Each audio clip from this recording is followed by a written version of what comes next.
Assalamualaikum warahmatullahi wabarakatuh. Selamat malam, salam sejahtera untuk kita semua. Perkenalkan diri, nama saya Fajar Pitaloka, dosen tetap S1 Manajemen STIE Gici Business School Depok. Video ini merupakan bagian dari pernyataan diri dalam unjuk kerja Tridharma Perguruan Tinggi atau PDD UKT-PT untuk pengajuan sertifikasi dosen tahun 2026 khususnya aspek pengajaran. Pada kesempatan yang baik ini yang saya muliakan Bapak Ibu penilai PDD UKT-PT sertifikasi dosen tahun 2026, saya ingin menjelaskan metode pengajaran yang saya terapkan, yaitu menggunakan sistem DIA, ya, di mana terkait mengenai delivery, interaction, dan assessment. Untuk delivery, pemaparan materi kuliah dilakukan dengan blended system, yaitu penggabungan antara perkuliahan tatap muka dan secara online melalui e-learning system Gici. Terkait mengenai interaction, selama perkuliahan, mahasiswa diarahkan untuk berdiskusi aktif dan tanya jawab seputar materi yang saya ajarkan. Yang ketiga yaitu mengenai assessment, di mana penilaian yang saya berikan itu dilakukan secara objektif yang telah ditentukan indikator penilaiannya oleh akademik. Yaitu untuk aspek penilaiannya terdiri dari satu, kehadiran di mana bobotnya 10%, yang kedua tugas atau kuis itu bobotnya 20%, yang ketiga UTS 35%, yang keempat UAS 35%. Secara garis besar, secara keseluruhan bobotnya totalnya adalah 100%. Pada kesempatan ini saya juga ingin menyampaikan terkait materi kuliah yang saya akan ajarkan, yaitu materi hubungan industrial, yang dimana RPS telah ditentukan oleh akademik, rencana pembelajaran semester. Terkait penjelasannya sebagai berikut. Terkait mata kuliah hubungan industrial,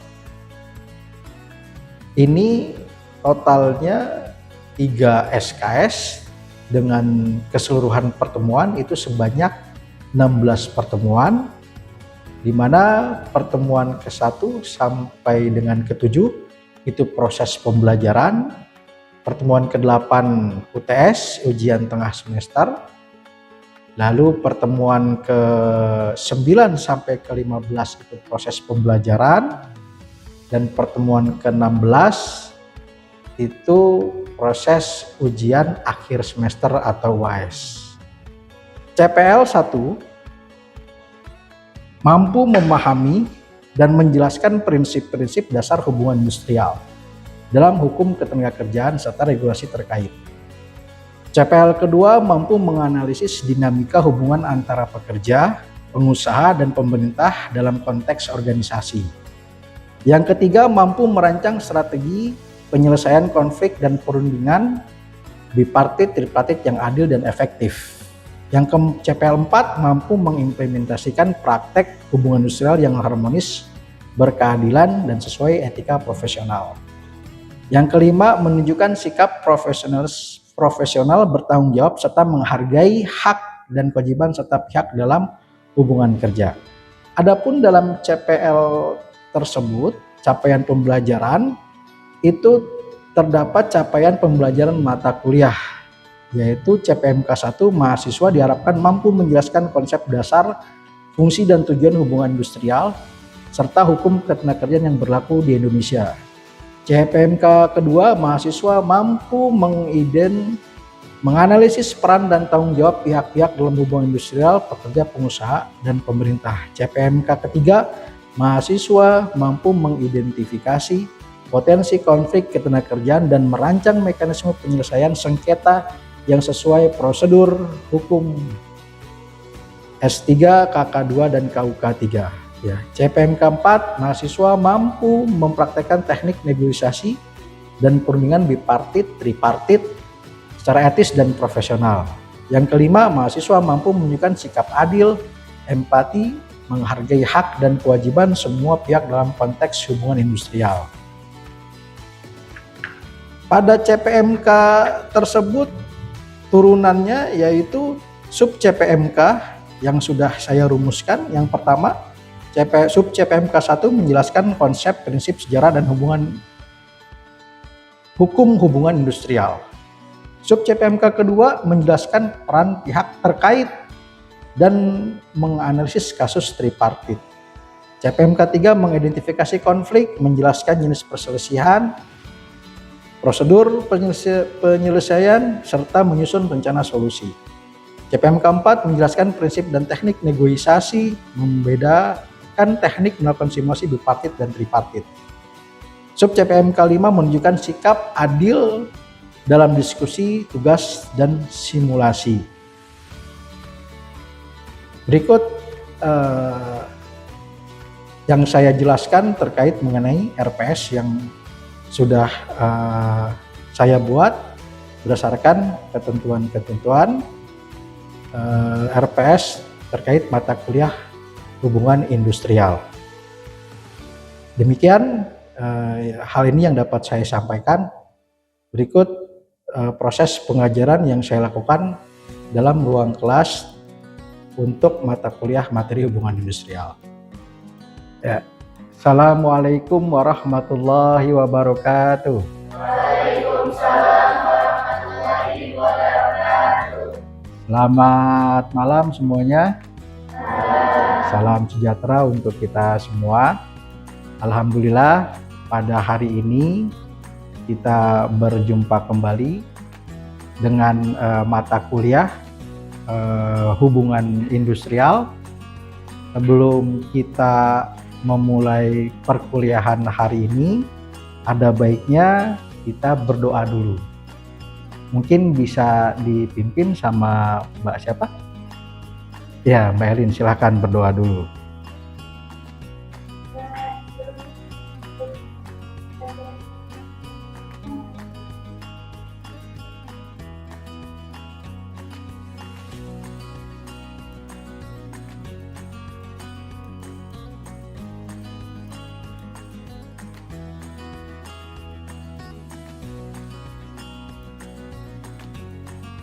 Ya, terima kasih.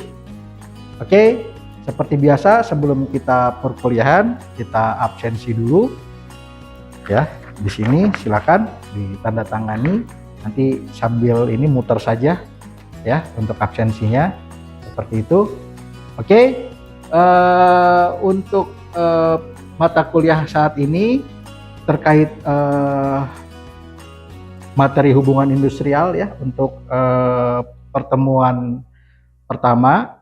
Sebelum masuk ke materi, saya ingin menyampaikan dulu itu RPS terkait mata kuliah hubungan industrial ya. Khususnya untuk CPMK, capaian pembelajaran mata kuliah dari materi hubungan industrial ini yang sudah ditentukan dari RPS, rencana pembelajaran semester dari akademik ya, seperti itu. Yang pertama terkait materi hubungan industrial yaitu CPMK 1 yang diharapkan kalian mahasiswa mampu menjelaskan konsep dasar, fungsi dan tujuan hubungan industrial serta hukum ketenagakerjaan yang berlaku di Indonesia. Yang kedua, mahasiswa mampu menganalisis peran dan tanggung jawab pihak-pihak dalam hubungan industrial, pekerja, pengusaha, dan pemerintah. Jadi paling tidak kalian harus memahami ya begitu ya terkait mengenai aspek ketenagakerjaan ya apabila terjadinya hubungan kerja antara pekerja dan pengusaha seperti itu ya. Yang ketiga, mahasiswa mampu mengidentifikasi potensi konflik ketenagakerjaan dan merancang mekanisme penyelesaian sengketa yang sesuai dengan prosedur hukum. Ya, kalau pertanyaan Pak, kita kan bukan jurusan hukum, tapi paling tidak kita mengetahui regulasi-regulasi ketenagakerjaan. Karena apa? Tidak terlalu banyak. Ya kan? Kalian mampu memahami meskipun kalian bukan lulusan dari hukum, ya. Mahasiswa mampu mempraktekkan teknik negosiasi perundingan bipartit, tripartit secara etis dan profesional. Ya. Yang kelima, mahasiswa mampu menunjukkan sikap adil, empati, menghargai hak dan kewajiban semua pihak dalam konteks hubungan industrial. Jadi kalian tuh tahu, ya kan, dari aspek ketenagakerjaan dan regulasinya. Ya, jadi ketika kalian masuk ke dunia kerja, kalian tidak dibodoh-bodohi, istilahnya ya. Istilah kasarnya tidak dibodoh-bodohi oleh perusahaan. Seperti itu. Ya, oke. Nah, hukum ketenagakerjaan. Pembahasannya yang pertama ini yang harus kalian ketahui itu yaitu terkait mengenai pengantar hubungan industrial, ya kan? Apa aja sih yang kalian akan pelajari? Yang pertama terkait definisi dan tujuan hubungan industrial. Yang kedua norma dan hubungan industrial, PP, PKB dan perjanjian kerja. Keempat, kewajiban membuat peraturan perusahaan. Yang kelima, mekanisme penyusunan PP. Ini paling tidak akan kita pelajari di pertemuan saat ini ya, seperti itu. Realisasi norma dalam hubungan industrial. Realisasi norma. Jadi aturan dalam hubungan industrial, ya. Itu yang pertama ada sifatnya khusus, kondisional, ya kan?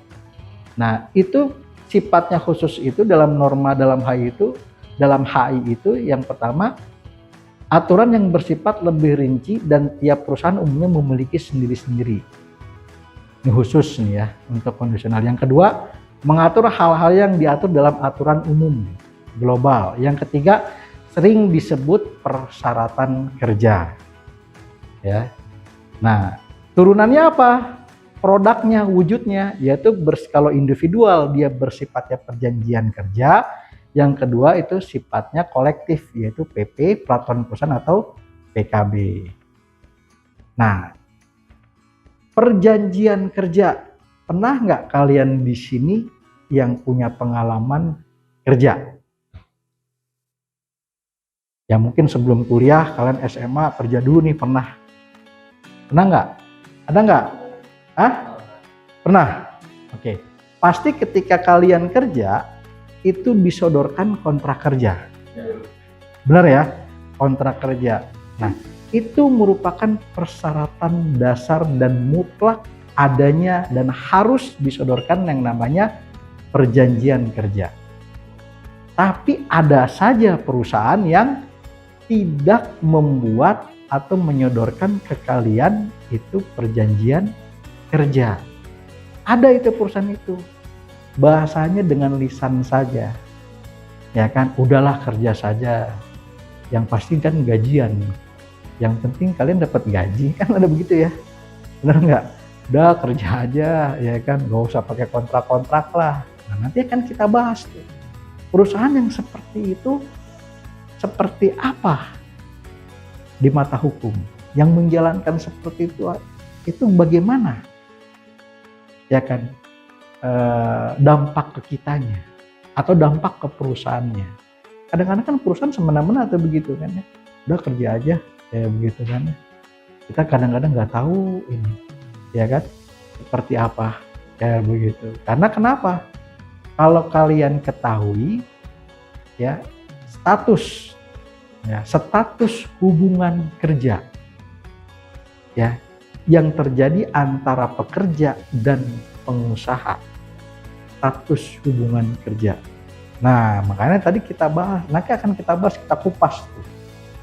Ya, biar kalian itu tahu semua yang namanya, oh begini aturan main terkait mengenai hubungan industrial. Ya, kenapa saya bilang begitu? Kalian mampu mengimplementasikannya. Ingat, di Indonesia ini, di negara kita yang tercinta ini, ya kan, itu dalam hal masalah rekrut karyawan itu bukan kadang-kala lagi kalau menurut saya, menjadi suatu persyaratan standar. Itu yang selalu ditempelkan itu batas apa? Batas usia. Bener nggak? Ya, makanya kalian harus tahu, karena biar tahu mana perusahaan yang menerapkan regulasi dengan benar, mana yang tidak, agar kalian tidak lama-lama dibodohi oleh perusahaan tersebut, ya kan? Ya seperti itu. Nah, yang kedua tuh ada PP dan PKB, ini bersifat kolektif. Jadi yang nomor satu, perjanjian kerja itu harus ada, ya kan? Tapi secara kolektifnya dalam satu perusahaan itu harus ada PP dan PKB. PP itu peraturan perusahaan yang disahkan oleh Disnaker, yang dimana esensi isinya jangan sampai melenceng dari ketentuan undang-undang ketenaga kerjaan. Ya, ketenaga kerjaan itu kan nanti kita bahas lagi tuh. Jadi PP itu harus wajib ada. Ya. Oke. Nah, yang kedua itu ada umum atau global. Ya. Nah, ini umum global itu aturan yang bersifat umum dan mengikat bagi seluruh perusahaan. Aturan yang dibuat perusahaan minimal harus sesuai dengan aturan ini jika lebih baik diperkenankan. Sering disebut regulasi ketenaga kerjaan. Nah, kalau umum global itu biasanya produk-produk dari apa? Dari pemerintah, ya, dari negara. Contohnya seperti undang-undang, ya kan. Terus apalagi biasanya peraturan pemerintah, PP. Terus kalau dari menterinya disebut sampai apa? Permenaker ketiga tuh, yang mengatur mengenai apa? Mengenai ketenaga kerjaan. Seperti ini, ya. Nah, jadi realisasinya tadi saya katakan ada yang bersifat kondisional, ya. Yang kedua bersifatnya umum atau global, ya. Oke. Definisi hubungan industrial. Nah, apa sih hubungan industrial itu? Suatu sistem hubungan yang terbentuk, ya kan? Antara siapa? Antara pengusaha, siapa lagi? Pekerja dan pemerintah. Itu saling berkaitan. Yang dinamakan aspek hubungan industrial. Makanya tadi realisasi normanya ada yang sifatnya kondisional, ada yang sifatnya umum global. Yaitu produknya apa umum global? Tadi undang-undang. Ya karena itu menyangkut apa? Hubungan industrial. Ya begitu. Ya.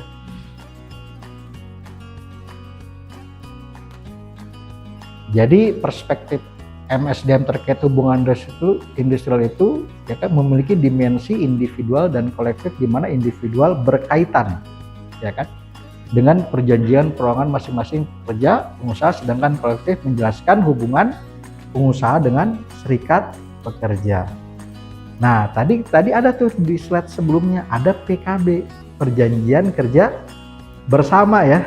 Nah, perjanjian kerja bersama ini dibuat apabila dalam satu perusahaan itu terdapat apa? Serikat pekerja. Tahu serikat pekerja?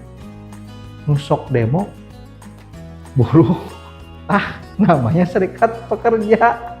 Yang suka bawa-bawa tuh serikat pekerja apa? Demo tuh bawa-bawa pamflet, datang ke Disnaker, itu serikat pekerja. Ya begitu. Fungsinya apa? Ya tadi kadang-kadang dalam sebuah perusahaan fungsinya bisa menjembatani penyelesaian konflik yang terjadi antara karyawan dan pengusaha. Ya itu makanya kalau kalian kerja nih nanti nih ya, di pabrik misalnya, di kawasan manapun itu ya, itu pasti ada serikat pekerjanya, dan kalian bisa saja ada iuran untuk bayar ke serikat pekerjanya. Bayarnya untuk uang pendukung operasional. Jadi kalian menjadi anggotanya. Kalau ada apa-apa kalian dibela. Kayak begitu ya. Ada yang benar serikat pekerjanya, ada yang nggak benar juga. Ya kan, dibela iya, jadi ladang duit iya, kadang kala iya dong. Kayak begitu yang jadi masalahnya. Dibela iya, diduitin kalian juga iya sama mereka itu ya. Nah, ini terkait mengenai pembangunan ketenagakerjaan ya. Tujuan pembangunan secara nasional, pembangunan manusia secara individu, buruh, pembangunan masyarakat, salah satunya pelaku HI. Itu terkait mengenai pembangunan ketenagakerjaan ya. Seperti itu. Apalagi sih turunannya? Ya, pembangunan ketenagakerjaan berharap melalui hubungan sosial harmonis, dinamis, dan berkeadilan. Terpenuhnya hak-hak dan kewajiban berdasar bagi tenaga kerja dan pekerja atau buruh dua pada saat bersamaan dapat menciptakan kondisi yang kondusif bagi pembangunan dunia usaha. Nah, itulah kenapa kalian harus memahami, kadang perusahaan yang diwakili oleh HRD-nya juga tidak memahami. Paham nggak? Jadi di Indonesia ini Pak, kenapa sih kadangkala seenaknya saja perusahaan itu melakukan sesuatu atau tindakan kepada karyawannya, karena mereka juga kadangkala tidak memahami terkait mengenai regulasinya. HRD-nya nggak paham, kaliannya nggak paham. Jadi kan sama-sama nggak paham, ya kan? Benar nggak? Sama-sama nggak paham itu, ya sudah. Tapi kalau dia nggak paham, kalian paham, perusahaan nggak bakal bisa berbuat apa-apa. Seperti itu. Oke? Sampai di sini ada yang mau ditanyakan? Silakan.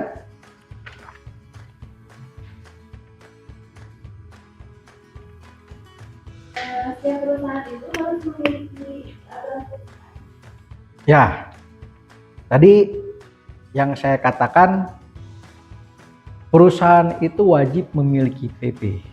Ya, karena ada sanksi.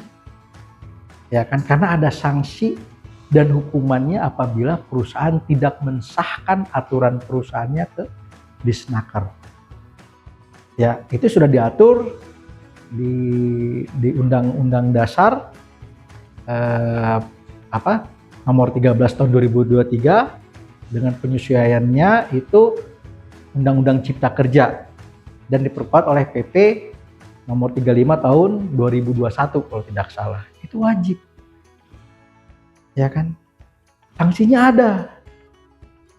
Tapi kadangkala kalau ada 10 perusahaan, paling yang punya PP 1, 9-nya enggak. Coba aja kalian tanyain. Kenapa? Yaitu karena ketidaktahuan mereka kadangkala, atau yang kedua juga Disnakernya sebagai fungsi pengawasan kurang berjalan. PP itu wajib karena ada sanksinya. Kayak begitu. Kalau sekelas di sini yang pabrik-pabrik besar ada serikat pekerja, pasti mereka minimal sudah punya PP. Tapi kalau perusahaan-perusahaan yang kayak misalnya di ruko ya, karyawannya cuma 20, 25, itu belum tentu punya PP. Padahal wajib dia. Ya begitu. Ya. Jelas ya? Yang mau tanyakan lagi? Yang mau bertanya? Ya.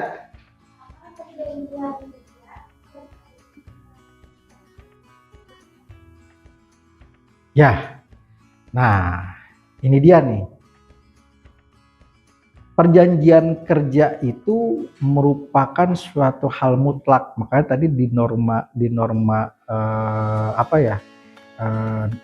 aturan ketenagakerjaan yang tadi di slide pertama, itu hal yang mendasar harus ada terkait mengenai perjanjian kerja. Ya, itu ada undang-undang yang mengaturnya itu.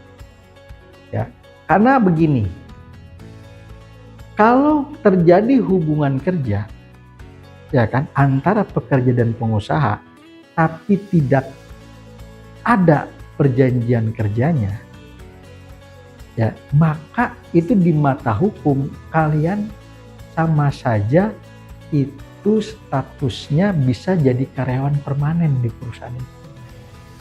Makanya wajib ada perjanjian kerjanya. Ya kan? Harus jelas. Karena apabila terjadi hubungan kerja tidak jelas status Anda nih, di kontrak nggak ada perjanjiannya gitu kan, tapi sudah berjalan sampai lebih dari 1 bulan, itu bisa menjadi masalah bagi perusahaan tersebut. Karena sah di mata hukum, kalian statusnya akan berubah menjadi karyawan tetap perusahaan itu. Ya, seperti itu. Oke, ada yang mau tanyakan lagi? Ya.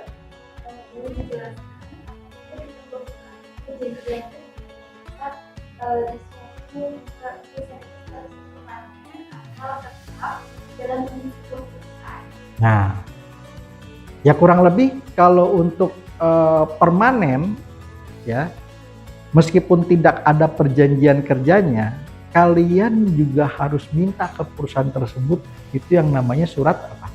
Surat pengangkatan. Ya, jadi jangan sampai saya bilang nih, Anda jadi karyawan tetap kayak begitu, ya kan? Tapi nggak ada buktinya kalau kalian karyawan tetap, itu akan jadi masalah. Jadi kalian minta buktinya, yaitu apa? Surat pengangkatan. Ya, itu harus ada surat pengangkatannya, ya begitu. Ya, seperti itu. Oke? Ada yang mau ditanyakan lagi? Cukup? Oke, cukup. Oke, untuk selanjutnya di sini ada tugas dari saya, ya. Nah, itu yang pertama, ya, nanti dicatat. Tugas itu yang pertama mendata regulasi undang-undang serta perubahannya dari tahun 2003 hingga 2006 terkait ketenagakerjaan. Ya, nanti tolong dicatat seperti itu. Nanti saya akan masukkan di Google Sheet juga. Ya. Yang kedua, mendata regulasi peraturan pemerintah terkait ketenagakerjaan dari tahun 2003 sampai dengan 2026. Yang ketiga, mendata regulasi Menteri Tenaga Kerja Permenakertrans, ya kan, dari tahun 2003 sampai dengan 2006 terkait ketenagakerjaan. Ya, seperti itu. Oke? Ya. Oke, mungkin cukup perkuliahan kita hari ini. Nanti kita bertemu lagi di sesi berikutnya. Jangan lupa absensinya yang tadi diberikan untuk diisi. Sebelum kita tutup kelas hari ini, kita berdoa dulu. Mungkin dengan Mbak Elin bisa ditutup berdoanya. Silakan.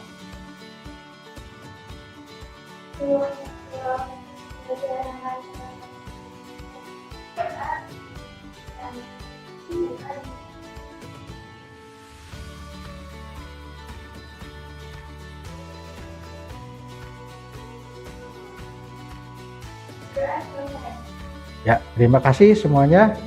Assalamualaikum warahmatullahi wabarakatuh.